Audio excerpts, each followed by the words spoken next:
Recording Sunday, February 27th. We're going to be talking China-Eastern Europe relations with...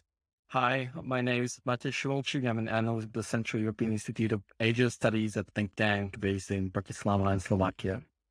Matej, thanks for being a part of China Talk. How early do you want to start the clock?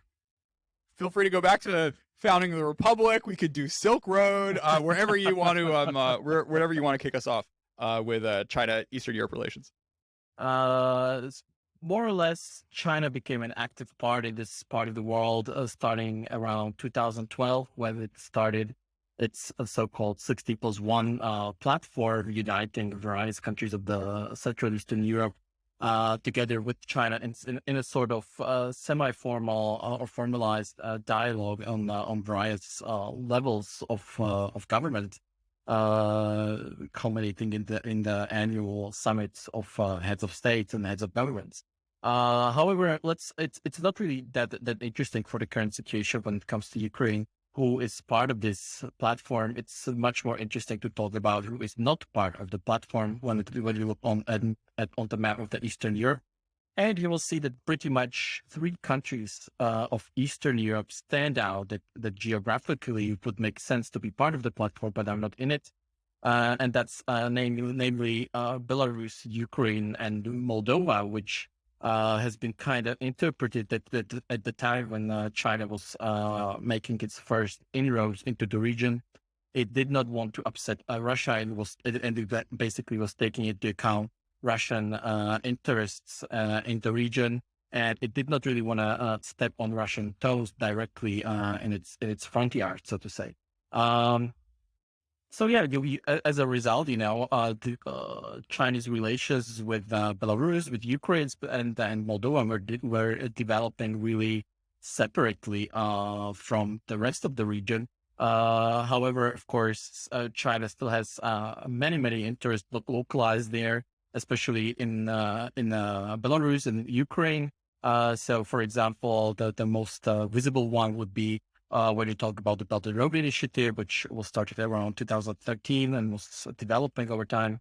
The most visible aspect of that is, of course, the train connections, and they pretty much for the Chinese trains to get into Europe, they have to run either via Belarus or via Ukraine. So the situation in Ukraine, and we already know by now that Ukrainian army has blown up the rail connections towards Russia, pretty much impacts the ability of China to maintain the train connections, which were actually over the last 2 years, with increasing disruptions to sea transportation, were growing on importance for the sake of exporting Chinese products to Europe.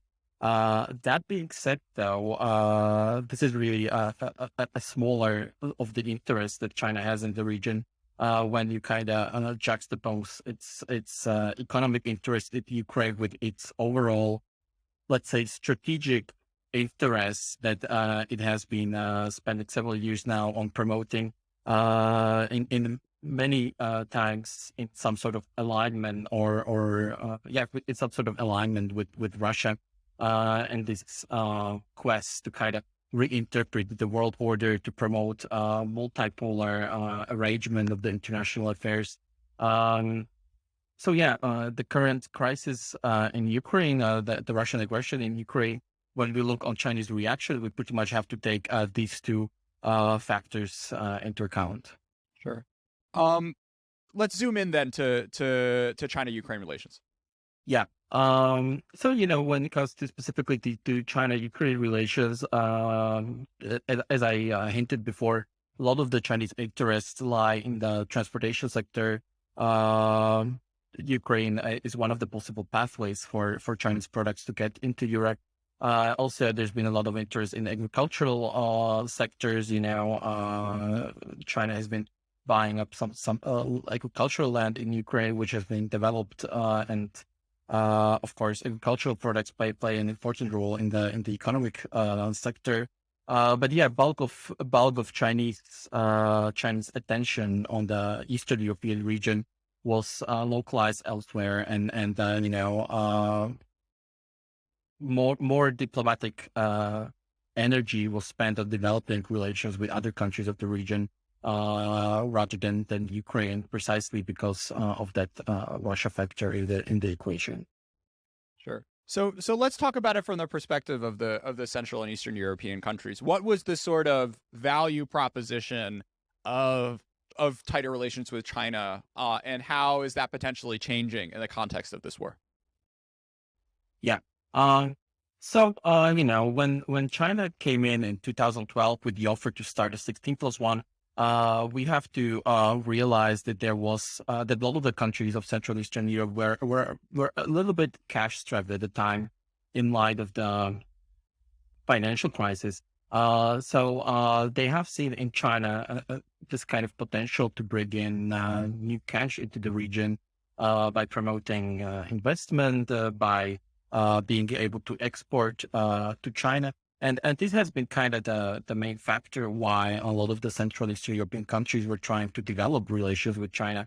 Of course, it was this kind of analysis was partially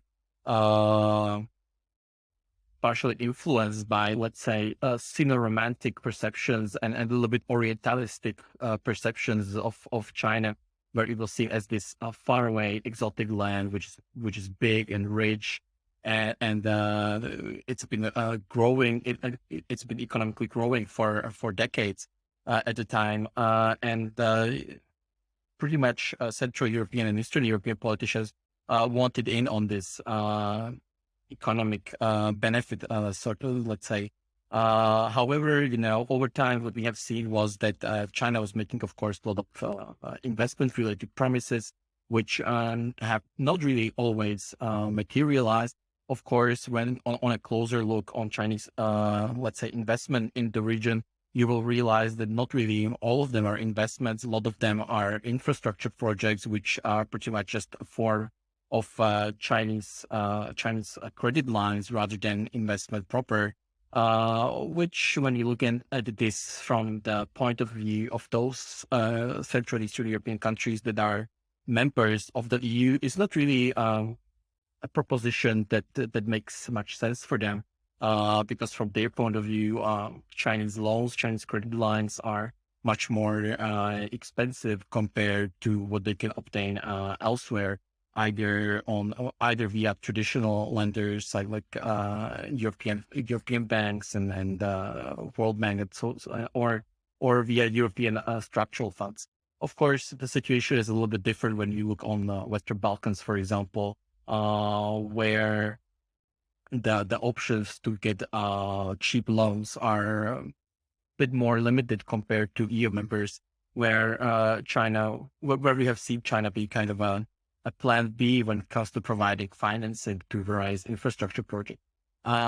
When it comes to that second goal that Central and Eastern European countries had with regards towards China, that was related to kind of lowering their lowering or balancing out the trade imbalances that they had with China. Of course, when you look at the structure of the trade between China and Central and Eastern Europe, you will see that pretty much all of these countries have a negative trade balance, which has been growing over the years. And by engaging with China, the countries hope to lower this imbalance by promoting exports. This did not really happen either. Of course, exports as such in absolute terms were growing during the past 10 years. However, imports from China tended to grow even more. So even though all of these countries are nowadays are exporting more to China, the trade imbalance has grown even more. All in all, both from the point of view of investment and exports, these goals were not really fulfilled, and you see now a lot of disillusionment across Central and Eastern Europe, or some sort of promise fatigue among the politicians, who are nowadays much more reluctant to engage with China on this kind of economic issues. While at the same time, we have seen a wave of political change happening across Central and Eastern Europe, where new governments are now coming into power, not the same ones as were in power at the time that this engagement was starting. which are much more critical of China, not only in this economic issues, but also in terms of security and human rights. Sure. Um, Yeah. So let's yeah, explore that. Let's explore that dynamic in particular, Matej. What do you think is driving is driving the sort of reeling back from China as an economic savior, I guess. yeah. The domestic political factor is really an important aspect here, because in many of the countries, those governments, I mean, pretty much the governments that were promoting deeper economic engagement with China were localized in only one part of the political spectrum. If you look, for example, Slovakia, on Czech Republic, elsewhere, you'll see that many times it was left-leaning political parties that were promoting these relations. I would not necessarily say that this is ideologically motivated, but these political parties happened to be in power at the time where China started the engagement with the region, and over time, the various measures or various tools, China managed to cultivate key personalities of these parties, either via corrosive capital, strategic corruption, and these kind of problems that we are talking nowadays more and more about. However, of course, so if we look on Slovakia, the country where I'm from, during this time, we pretty much had since 2012 until 2020.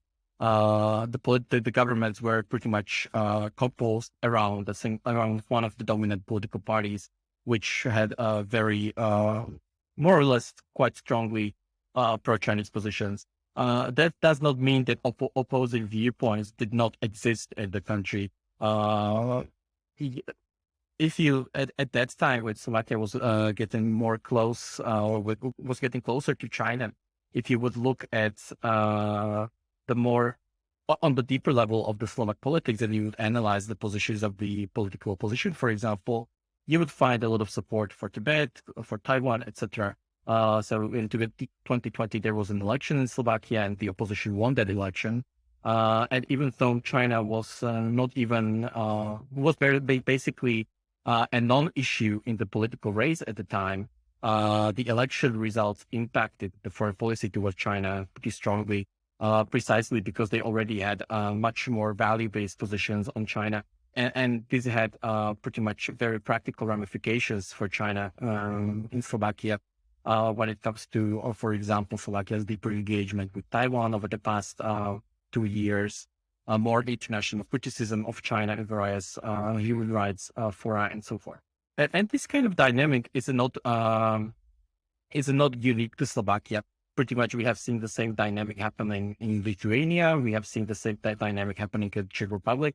And we may see the same dynamic again in other countries of the region. If by some luck, the opposition in Hungary would win the upcoming elections, it would have similar kind of impact, I believe. And what do you think the sort of mix is in the frustration? Is it that the sort of economic promises haven't borne it out as much? Is it human rights concerns? Like how would you sort of like, if you have 100 points to assign on what people are upset about, how would you sort of apportion them? Yeah. Well, it's a little bit of both, but of course, the economic aspect is very important. Because this was the whole driving force behind the original engagement with China, that we want to have more trade with China. We want to attract Chinese investment with high added value. And of course, when this did not happen, it got some people, not all politicians, but a lot of politicians became thinking whether it is worth it to, not deal with the associated security issues or the broader issues of human rights and etc. Whether it's worth it, to kind of auto-censor the political statements, and when the associated economic benefits are not coming. Yeah. How much do you think China's very ambiguous response to what's happening in Ukraine right now is going to impact these trajectories? So China and its reaction to Ukraine or the overall conflict on Ukraine and its impact on China's relations with Eastern Europe, it's gonna have a big impact. One reason is that pretty much Central Europeans and Eastern Europeans perception of what makes China an important partner are the trade connections, and that's one of the most visible things. And even in countries that were not so proactive in their engagement with China, the train connections were seen as something they want to have because it pretty much brings in money, even if the trains just run through and go towards other destinations. Now that's going to be, of course, impossible. Second, the discourse within Central Eastern Europe about what kind of international actor China is has been becoming more prominent. Discussions about whether what kind of global order China wishes to see, how it is promoting its own interests, were non-existent, let's say, a decade ago. Nowadays, they are much more prominent, and depending on how China reacts to that crisis in Ukraine, it's going to have a really big impact on how Central European and Eastern European governments perceive China. We have to say that, for the countries on Ukraine's border, this is not really any distant crisis. This is really something that we are seeing ramifications of already, with tens of thousands of refugees fleeing Ukraine to Slovakia, to Poland, to Romania, to Hungary. And of course, these are really direct impacts of the crisis of the Russian aggression. And of course, if China is going to be propping up Russia and providing it with its support, that's going to impact, how China is perceived in the region. Thinking about this in the context of sort of China's broader global ambitions, what's your hot take on to what extent she's happy with what's going on right now? That's a really good question, and of course, we all want to have an answer to that. But as usual, when it comes to China, it's a little bit of reading of tea leaves. But yeah, let's do some hot takes on this. Even though China has its own economic interests in Ukraine, which are of course endangered, I think that the broader strategic implications are now more important for China. China is not really hiding the fact that they wish to see a multipolar world order where the EU and the US are not really a global hegemon, but just one of the poles of that international order. Russia would be the other one, China another one, etc. And of course, the current crisis can lead to that result, provided that Putin is successful with the incursion in Ukraine. Of course, China is kind of hedging its bets a little bit. It's not providing Russia with a full support. It's still now when they are flaunting the idea that Ukraine's territorial integrity needs to be guaranteed, sovereignty should be respected. These are kind of mainstays of China's foreign policy, which China likes to refer to as kind of normative framing of its own decision-making when it comes to foreign policy. However, at the same time, we see that, China has been really proclaiming that let's not forget that it's the US and the West who's to blame for the crisis, which kind of signals where China stands and what it wants to achieve. Secondly, which is, I think, quite important to talk about, is that over the last decade or 2 decades, let's say, we have seen that the global geopolitical and geoeconomic centers of gravity have been shifting from, let's say, the transatlantic / European area towards the Pacific, which kind of started with Obama's pivot to Asia and has been continued ever since then. Over the past years, there's been even increasing talk about the EU focusing on China and on the Pacific, what does China mean for NATO and this kind of thing. And of course, this has been putting some sort of external pressure on China and its ability to operate in the Pacific and promoting its own interest there of achieving some sort of regional hegemony. With the current crisis in Ukraine, of course, all the attention is now back to Europe, which kind of provides China with a little bit of more room to breathe in its own periphery and in the Pacific area. And thirdly, of course, a lot of the talk is on what this means for China-Taiwan relations. And even though I don't think that an imminent attack on Taiwan is very likely, still we have to recognize the fact that, of course, China is very closely observing the situation in Ukraine, how the Western governments are reacting to it, what kind of countermeasures they are imposing, and how swift are the reactions. Which, if such unfortunate day should come where China will decide to invade Taiwan, this kind of observations would play an important role in the decision-making process and the strategic calculus of China there. Sure. So, Matej, what is your take on the EU's response in particular so far? Yeah. Well, I have to say that the EU response could be much worse. We have seen repeated crises in the past, wherever in the world where EU was really slow to respond, and consensus was difficult to achieve. But with this really a huge crisis, which is kind of unprecedented since the World War II, let's say, I have to say that the reaction of the EU and especially the members of the EU from the Central and Eastern Europe has been quite surprisingly good, I would say. Of course, we have some blunders coming out of Germany, for example, and a very slow response, and not being willing originally to impose some of the sanctions. It's good to see that even though that some of the sanctions could come much sooner, it's good to see that the West, together with democratic allies in East Asia, like Japan, for example, and Taiwan, has been able to put in place really a robust sanctions regime, which can have a very strong impact on Russia. Of course, besides the imminent sanctions, which are going to be very damaging to Russia, it's important to talk about how to, after the crisis is over, how to clean up our own act internally so that we are much more flexible in making foreign policy decisions. I think that the current crisis may kind of speed up the discussions about moving towards qualified majority voting, so that you would be much more flexible and could make decisions much faster in the future.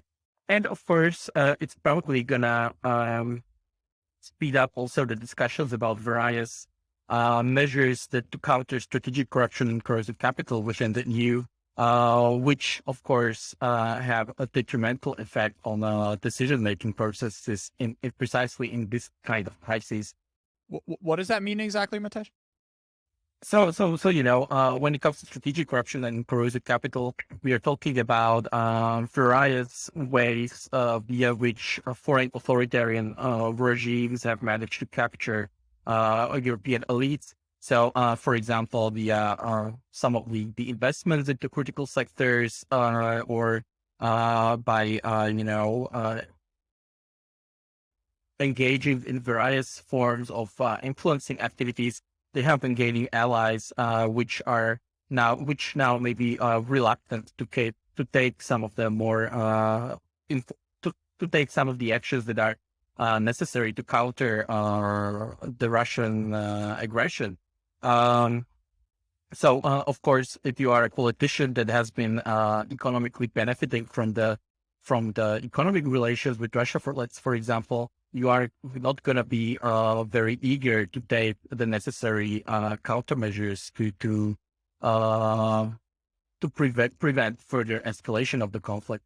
And the presence of this kind of corrosive capital, which is basically capital that is not oriented by market values, it's not very transparent, has become a problem. So if you look on, for example, on the entire city of London, how much Russian capital is located there, or how much capital has been flowing into the EU from China through various types of investments into critical sectors. Those are all really problematic things, and they will need to be handled in the near future.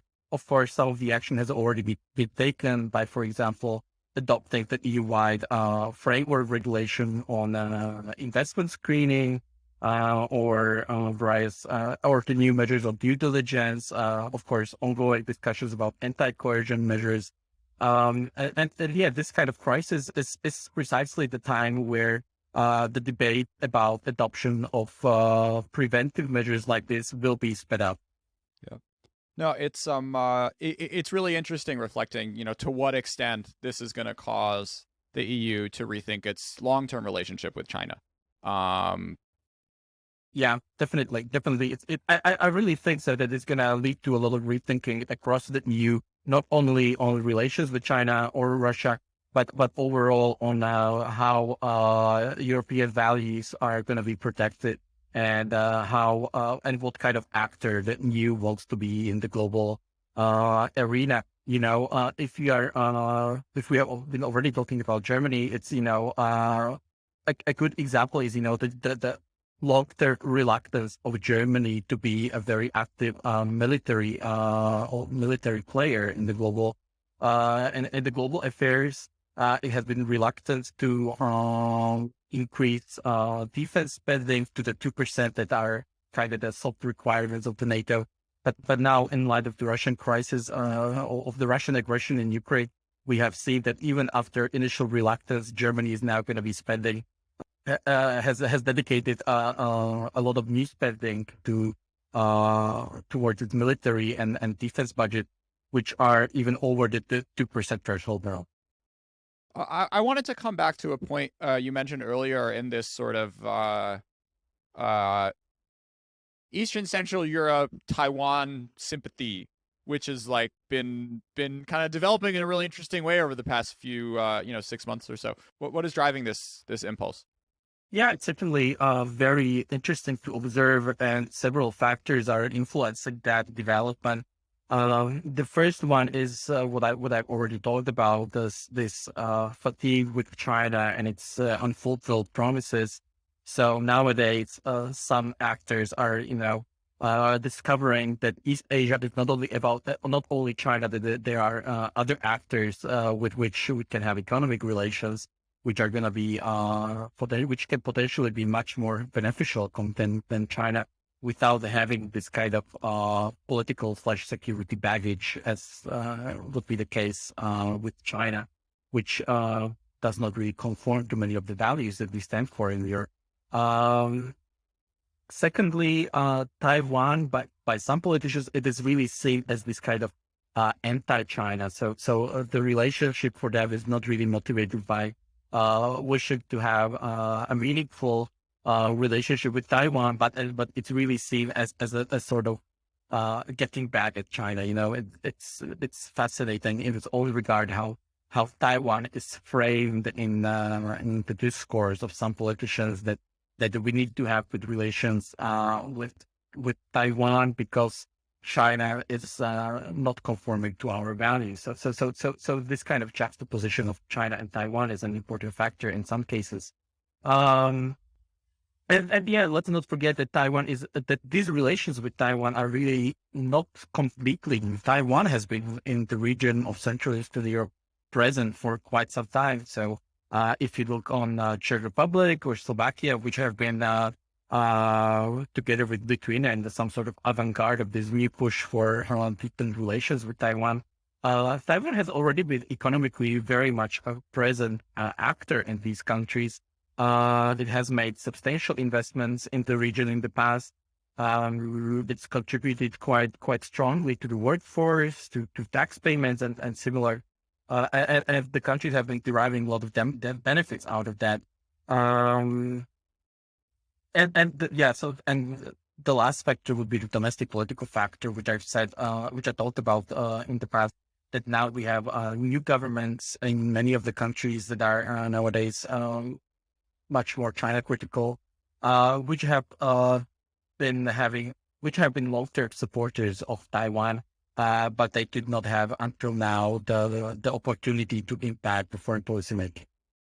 Matej, because I don't have many opportunities to talk to Slovaks, I want to spend this 10 minutes on this dark weekends reminiscing about the month I hung out in Bratislava on a very odd project, interviewing people about open government and procurement, but also getting to spend 3 of the happiest days of my life at the Pohona Music Festival. What makes this gathering so fantastic? Yeah, it's really an amazing place. One of my favorite festivals in Slovakia, and it's really special. You know, for 3 or 4 days, you have a gathering of like-minded liberal people, regardless of age. You know, you have young people mixing it with new parents, with elderly people who just come there to enjoy the time, listen to some good music, while at the same time be able to engage in interesting discussions upon the current issues. Because, you know, Pohoda Festival is not only about music, a lot of political discussions are happening there. You will see journalists intermingling with festival goers and politicians who go there. It really is a special place, you know. A lot of the NGOs would set up their own platforms there, you know, to promote their own work, and engage directly with people who many of whom are their supporters, for example. So really, it's an amazing place. Of course, unfortunately, due to COVID, the ability to organize the festival has been diminished, and it's been much more difficult to engage there. However, as you said, it's really a great place, and I hope that we're going to be able to, you know, soon meet there with friends and enjoy some music. I just remember, you know, the multi-generational thing really stuck out to me, and then just like they had these book talks and tents and discussions and people debating philosophy and politics, and like people would go to them and would sit there and listen and be really engaged. And like just thinking about in American music festivals, you know, where they try to do some like art or culture thing on the side, it's kind of like a joke. And, you know, you'd maybe get like 5 people who want to hang out in that tent because it has like better AC or something. But regardless, it was really special. And, you know, there was something magical there. And I do hope to make it back at some point in my life. So anyways, yeah, you're definitely sure. 2023, we're going to have a China Talk tent. Maybe I'll set up a little desk and we'll record some live shows. Yeah, I hope so. I hope so. That'll be really a great platform. Yeah, and I hope that, and I'm really glad that, you know, that's just back at you, because as you said, the spirit of the event is truly something special. I think it was 2017. I was doing some work there as a representative of the NGO that I was working for at the time, you know, manning our own booth. And it was really amazing to see, you know, it was an anti-corruption NGO, and it was really amazing to see a lot of the young and older Slovak just to stop by on their way from one concert to another to discuss corruption and how to prevent it in Slovakia, just, you know, for a few minutes. And it was really a great energy. Yeah. You know what it made me feel also, Matej? Like that I'm so spoiled living in America. Just because, like, you know, the reason there isn't that sort of energy is that like young liberals don't feel like they're in a minority, right? And they don't feel like there's like a entire country which is sort of arrayed against them. And that, you know, is that feeling this was pre-Trump, right? So I think you know the vibe is a little different in the US maybe before then. But, Yeah. you know, thinking back to like, you know, it comes back to the Ukraine story as well. It's like this whole freedom thing, you really can't take for granted. And I don't know, is that too much of a stretch? What do you think? No, it's definitely a stretch. We should definitely never take freedom and rights and liberties as granted, because once you do that, that's precisely the point when they become endangered. It's a constant process to make sure that democracy is preserved, and that various negative forces which are present, in every country, do not get the ground to